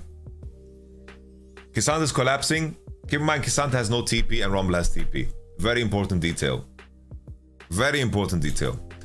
Here, Xiaohu does some good movement, flashes the Nico R in the last moment, and then he dodges the Q of Nautilus 2. Nautilus ults, and with the phase rush and the move speed that he gained, he managed to escape. The Shy TPs, and look at Kesante, right? You go lethal tempo when you go for the lethality build. But here Kesante couldn't TP, and they are extending so far when Drake is spawning. I think this was a very, very bad play from KT, and KT... This is why I didn't believe that they would be able to snowball, because you are not allowed to have inaccuracies like this. Beautiful Rumble ult. Beautiful Rumble ult. It's the other way around, no? No. You go lethal tempo on the Ginzu, Stormrazor, and the Kraken build. And then you go on the lethality build, you go for Halo Blades.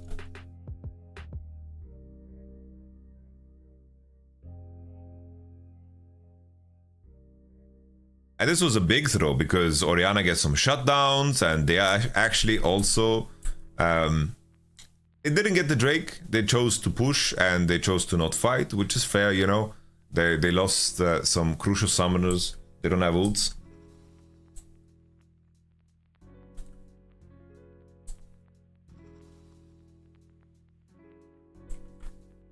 So still, they are on their third Drake. So they have 2 Drakes at 21 minutes. This allows Weibo some breathing room, but the issue is KT has managed to accrue a lot of gold. So in my mind here, right, the call should be, I'm going to farm till Nash's Tooth. When I get Nash's Tooth, we're going to force Nash and we're going to win the game. People are flaming the Shy and Weiwei. That's fucking troll, by the way. The Shy and Weiwei are by far the best performers on Weibo. It's not even close.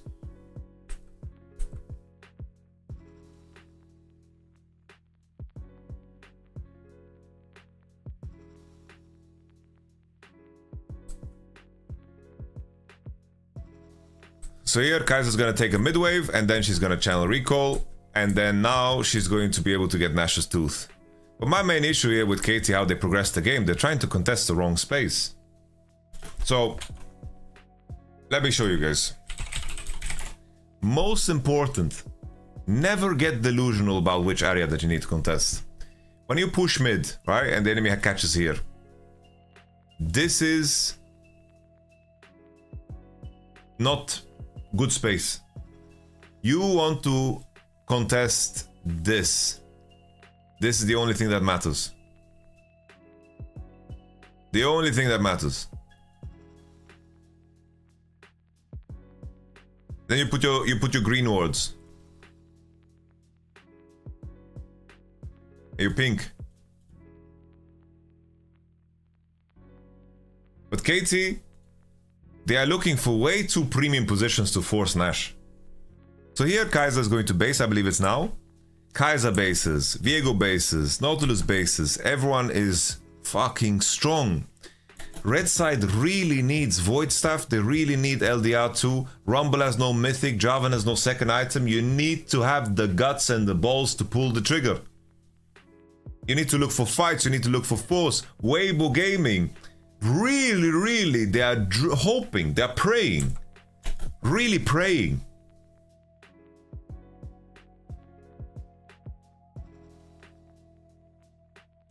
I think that Iberian, you have, that's a very terrible read on the game, I think. So here, this started right at 24-minute mark. So here, even here, they managed to take the Raptor bush. Even here, like, start Nash. Go Nash now. Go Nash now. They are refusing. They're refusing. They're refusing. They're refusing. Why are they? They use this premium position to get spotted. Because this is a very easy spot to defend. Insanely easy. I have to add, Weibo are very lucky that it's mountain map. This mountain map is really cucking Nautilus. It's crazy how hard this mountain map is cucking Nautilus. But contesting this area is so pointless. I think plain and simple, if they turn around and do Nash in this spot here, they do Nash here, they let BDD lurk, and they look to turn. You understand that if they Nash right now, Rumble ult will melt them to oblivion, right? Yeah, Rumble ult is so broken. He has 1.5 items. He's gonna Rumble ult blind and just one-shot everyone.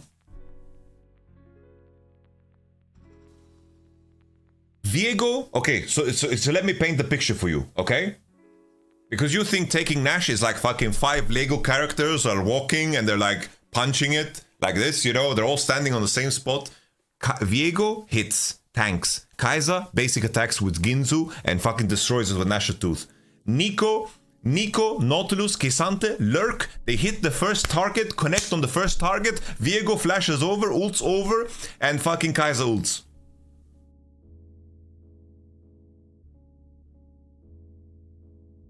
They are blind. They are blind. They have 2 blue trinkets. They are blind. Can you show one more time ward proper alignment? The easy way to say it is green ward where the enemy walks, pink ward where you walk.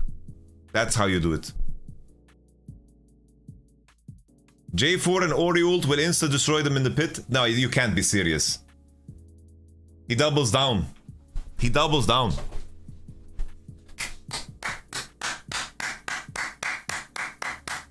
Let's applaud him. Let's applaud.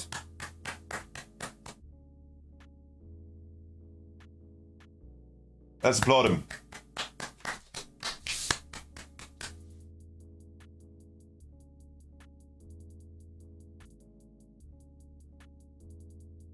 All right. As you see, the game is not extending. The game is not extending, and then finally they walk down, they do the Drake, and then everything starts over because it's base timer, and then Weibo get breathing room again.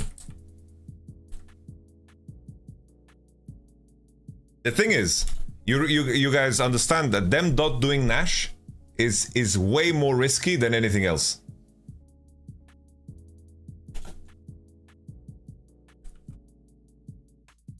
So just to spell it out for homie, okay?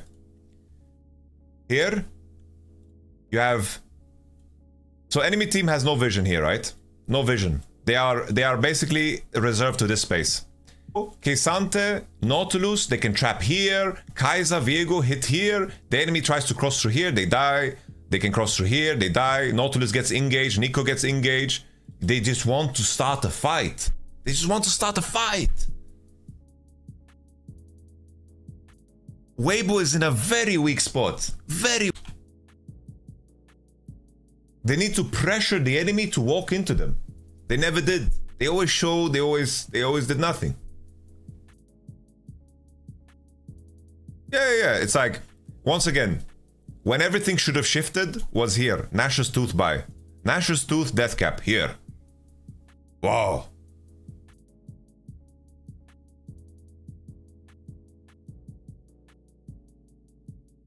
Alright, we continue. And Weibo, they're aware, bro. Weibo is so fucking scared of the enemy starting Nash. They're just defending this space. And they are praying. Look at how different Weibo play when they have Void Staff and LDR. They are finally contesting a mid-wave. Look at them. They are contesting a mid-wave. Light feels confident. Look at them contest. They're like, hey, we have Void and LDR. Whoa, we can win. We can win. We can win.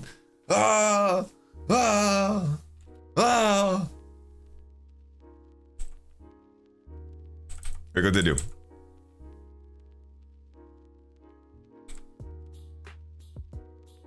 And then the thing is, it's like KT, the enemy team has better items, but KT do the exact same play that I talked about earlier. Look, they do the same play, but the enemy has better items.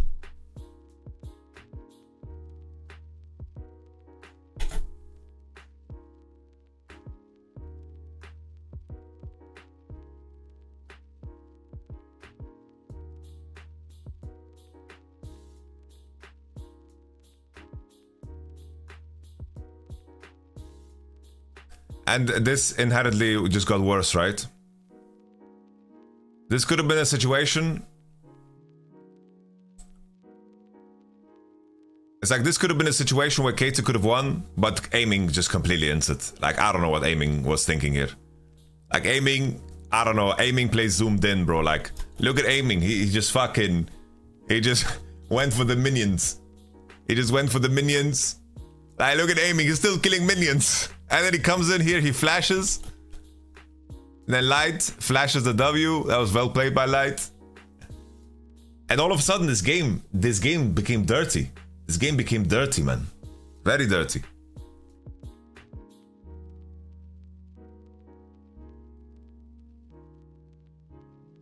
Very hard for Red side to progress. Everything is gonna come down to Soul. Weibo decide to pressure Nash. The TP of BDD. One-shotting that homie, trading his life though. BDD uses stopwatch. This is like a window in the game where there's no Nash spawning just yet and no Drake spawning just yet, so it doesn't extend to too much. BDD is surviving with 1 HP because Zhao doesn't time his spell good. It's a bit too much. I think GA is a little bit timid, yeah? Yeah, I think you're just saying words, Iberian. We have the game right in front of us. We don't need to be vague. We don't need to be vague.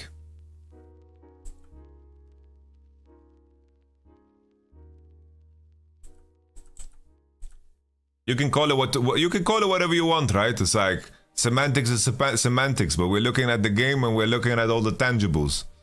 So it's like words are words. But gameplay is gameplay. Here, I think that the fact that they had this pixel ward and they didn't look for something active here. Why didn't they look for... This is not a rerun. They should have looked for something active. Why didn't they look for something active here? They ward on pixel. They see BDD on the midwave. Like, I think they need to look for something more active here. I think that Mo is really useless. Like, Mo, like, he should just buy raw DPS. Like, Light should just buy DPS. There's no threat on him this game, honestly.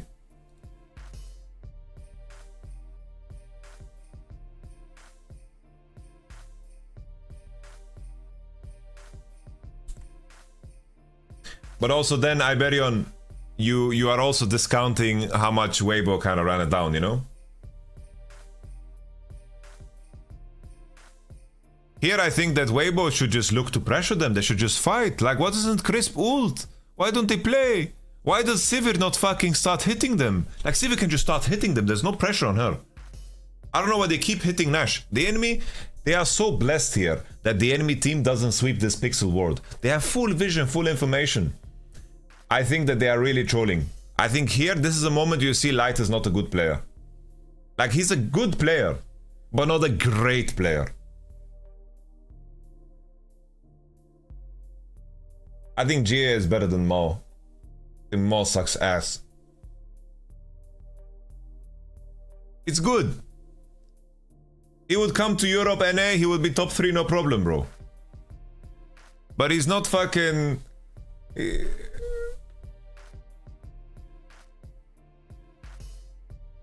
It's just here, like, what are they doing? What is this from Weibo? What are they doing, man? What's this, man? What are they doing? And then finally, aiming starts to play the game. But I think if he presses his W together with the R, he can actually one-shot Zhao Hu here and be the Smurf of the Smurfiest. But he played this fight good, so we can't complain, you know? The MR from Banshee really helps. He has Death Cap, fucking bonks with Nash's Tooth. And the game is over. I think here Weibo could have won the game, by the way. I genuinely think so. I think if Severe, when these guys are crossing pixel, just fight them, fight. Enemy has, BDD is showing on the mid-wave. How crazy is that? That's insanity. BDD is on the mid-wave right now. Why is Zhao Hu, why is Civi so afraid to play the game and get space here? Zhao Hu has stopwatch. Zhao or Light just needs a pair of balls. And then Rumble and Leona just needs to press their buttons. Just play. Just play. You have full vision. Play. Just play, please. Play.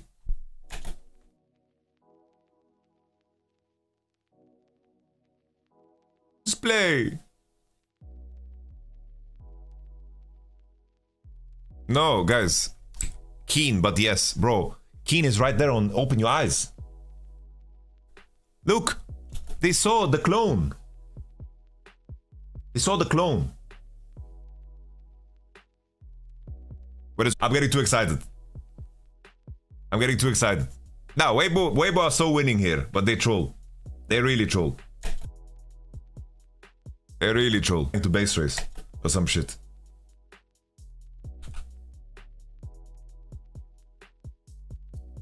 Alright.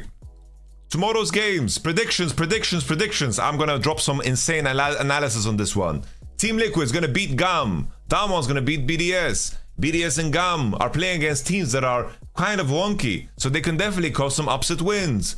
Kana is not that great. Maybe BDS can find some angles, but actually Damwon, what they're gonna do is they're gonna blind pick Jax, they're gonna ban Darius, and they're gonna go into 4-5 before they blind their top, of course, and then Kana's gonna play Jax or Gnar, and then of course they're gonna ban the champ that is Garen and Olaf. So we have to see if BDS have the balls to just blind pick Garen into 1-2-3. Will they do that? No. DK will ban Darius 1-2-3, 4-5, Garen, and then Olaf will be out, and then boom, Damon's gonna blind pick Gnar or Jax or Kesante and have a good time. There you go. There you go. Wow. So, if Kana doesn't do that, then all of a sudden, you know, okay, maybe there's some room here for BDS to do some exciting. But I can't imagine a world where Showmaker and Canyon are not playing at their absolute peak. I don't think that these guys, I don't think Nuke and Shio holds a candle to them. Okay? Team Liquid versus GAM. I think that Pioshik is in good enough form to take over the early game. Team Liquid is a very early game centric team, and I think GAM is a team that relies on Syndra and Xayah, and considering they don't have side selection, Slater will never play Xayah again in this tournament.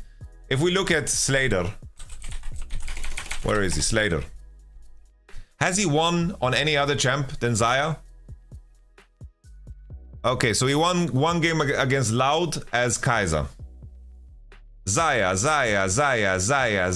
Kai'Sa. Ooh, he won a Kai'Sa game against Team Wales. See.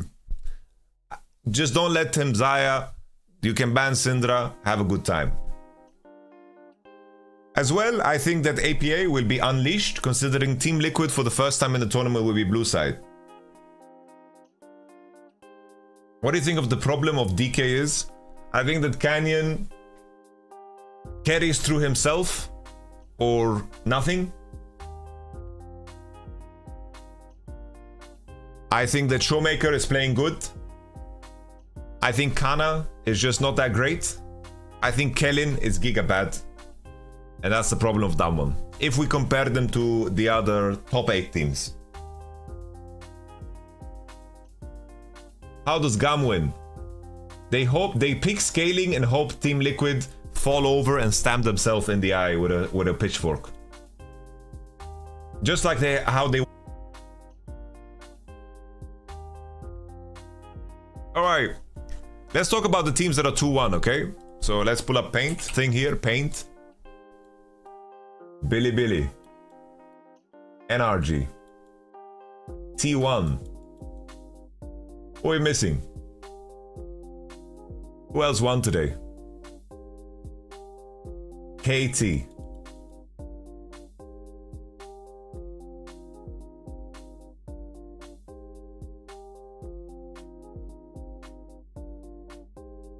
The hope, I think the biggest hope for G2 is that they don't draw these two. These are S. G2 is like A. B tier. This is like A+.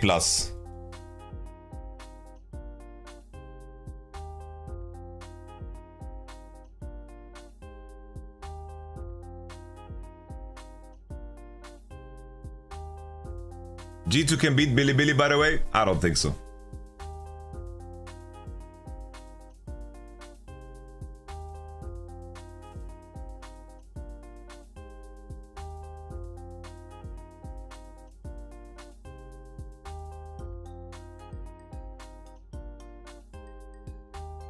Can is a subjective word, right?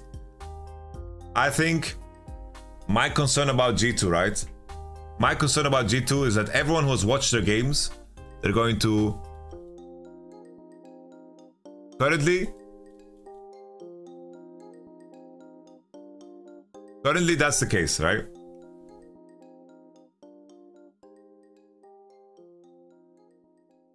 The fact that Hansama is not willing to play Xayah is very concerning. I don't know what that is. The thing is, if G2 beat these teams, it's an upset. It's definitely an upset.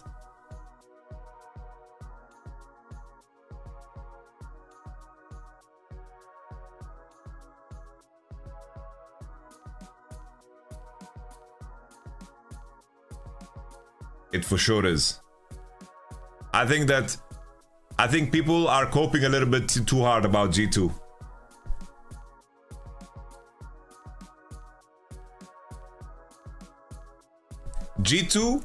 G2 has the edge here, right? Over everyone except NRG. The fact that they are a seed 1 team. Bilibili is a seed 2. LNG is a seed 3. T1 is 2, 3, 1. This is for side select. Being 2-0 has nothing to do with anything. I don't think it's Cope on G2. I think it's T1 almost lose to T11 and KT almost lost to Weibo. The thing is, I think G2 has played against Eastern teams that have shit bot lanes. I don't think that T1 and KT's bot lane are weak.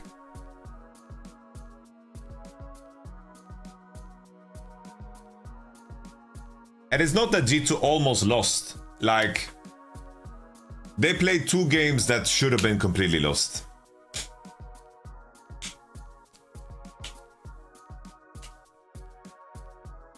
More like shit supports. Well, support is a very important part of bot lane, right?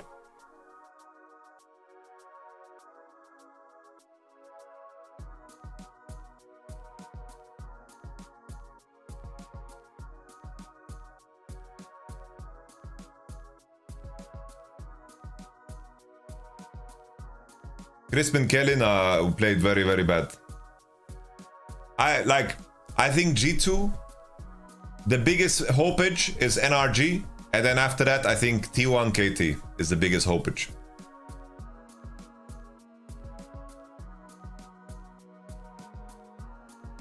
I think that playing against Bilibili is a horror matchup. I think it's a horror matchup.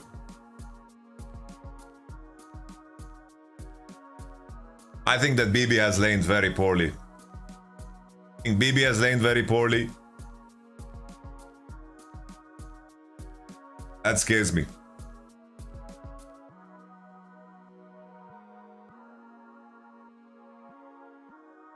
JDG seems to disagree with you though. So yeah, it's like let's take everything that players say and teams say in interviews at face value.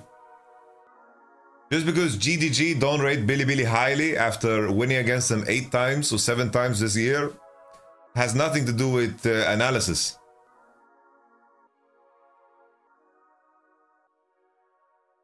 Scout was the only base player. It was so based.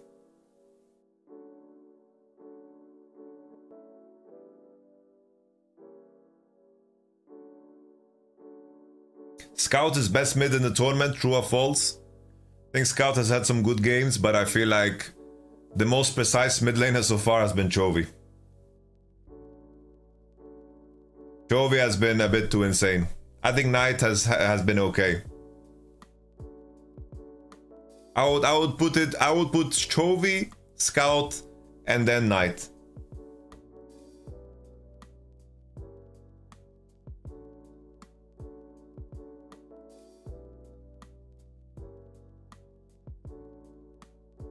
Yeah, Genji has had some easy games. But LNG also had easy games up until the JDG series, right?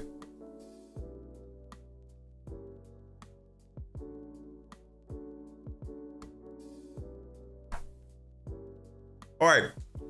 Well, I think that G2 could upset win T1 versus KT. I think draft really comes into it hard. I think that there are some players here on KT and T1 that play with variance. I think the key thing that is concerning, right, is that I need to see more from BB. I need to see more from BB, more from Yike. I think G2 should drop the Ivan card. And, you know, we were very excited about caps for those games, but a lot of it was tied to Orianna. He won 2 games and it was 2 Orianna games. Because keep in mind, in the victories of G2, Orianna, Maokai, very premium champs, right? Very premium champs for them. They will never get Draven again too, which is a big comfort, right? And then the second game, they have Orianna, Xayah, Rakan. Let's be honest. We are all very educated now, and we know that this is Turbo Exodia.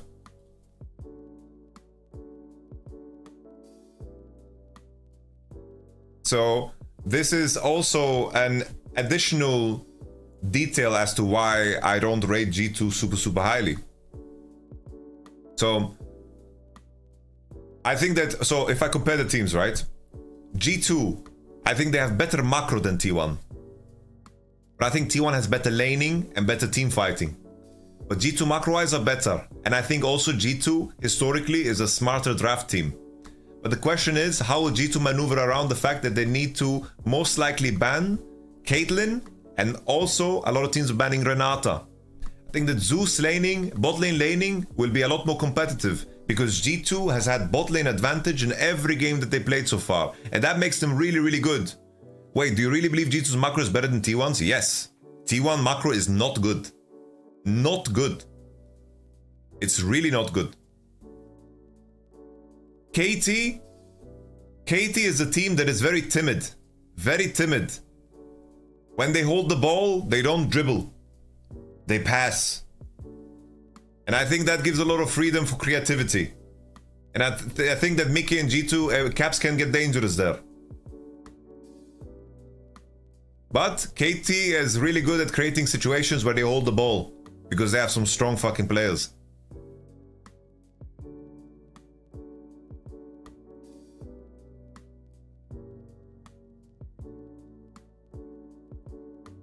Yeah, it's like a lot of T1's wins is KT top is a fraud. I think he has done fine. I think he has done fine. Not amazing, but not, he has done fine. Why nobody plays around bot anymore? Because it's very hard to punish these very safe lanes. Like Alistar Kaiser and Xayah. Very hard to punish these lanes, and there's enough wards to... It's like, if you have initiative on the wave, it's very hard to break. Like, if you have the wave control, then ganking that is super hard. Who is weakest link in G2 from champion pool? If it's true that Hans Sama doesn't want to play Xayah, then Hans Sama. Because the fact that the enemy bans Draven Kalista doesn't lead to anything. But if enemy has to ban Kalista Draven and he can play Xayah, then he's really good. Then he's really, really good. Did he play Xayah against Weibo? Yes, he did. But he did it like, he didn't look that great. He didn't look great. So the 1-2s, help me up on the 1-2s. So we have Mad. C9. Let's just assume Damon. And then let's assume TL. Who else is in here? Weibo Gaming. Which one is the last? Fnatic.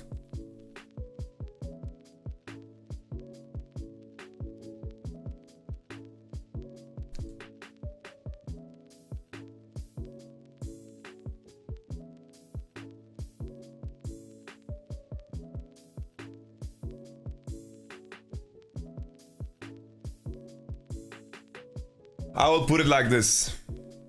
B.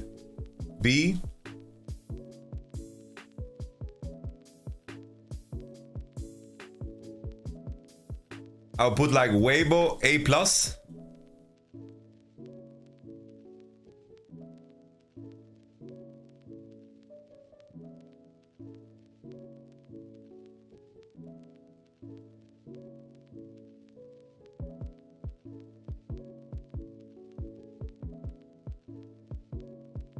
I probably think I like Weibo the most out of the teams here.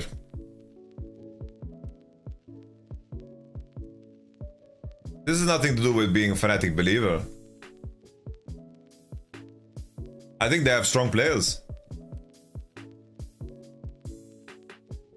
I think I would probably choose Fnatic over C9. I would put them over TL. And I think that over Mad. And then I think Fnatic DK could be a very even game. I think that Fnatic versus DK could be a very even game. With maybe like, I think that could be a very even game.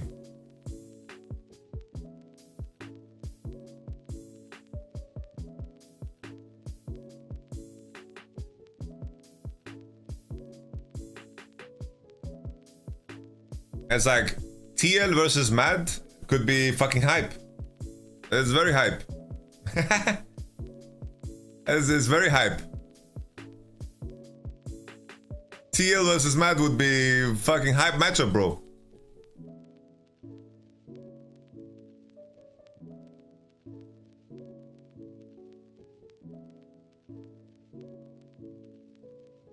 NA disrespect is real.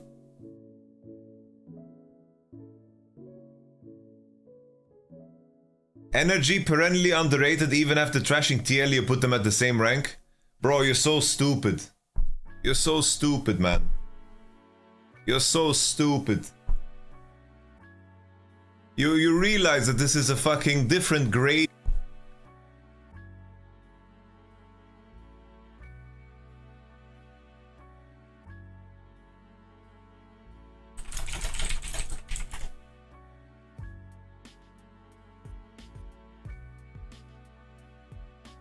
For real. You are so dumb. You are really dumb. For real.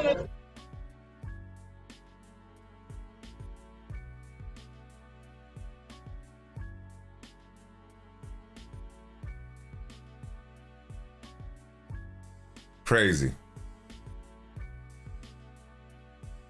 Don't worry, guys. I protect you against the flashbangs. Alright. TL. Damon. Lock in. Look at the roll that we got. T1 versus KT, G2 LNG, Billy NRG. Holy, the West got headshot. The West got headshot. And then somehow Team Liquid Mad are gonna make it through.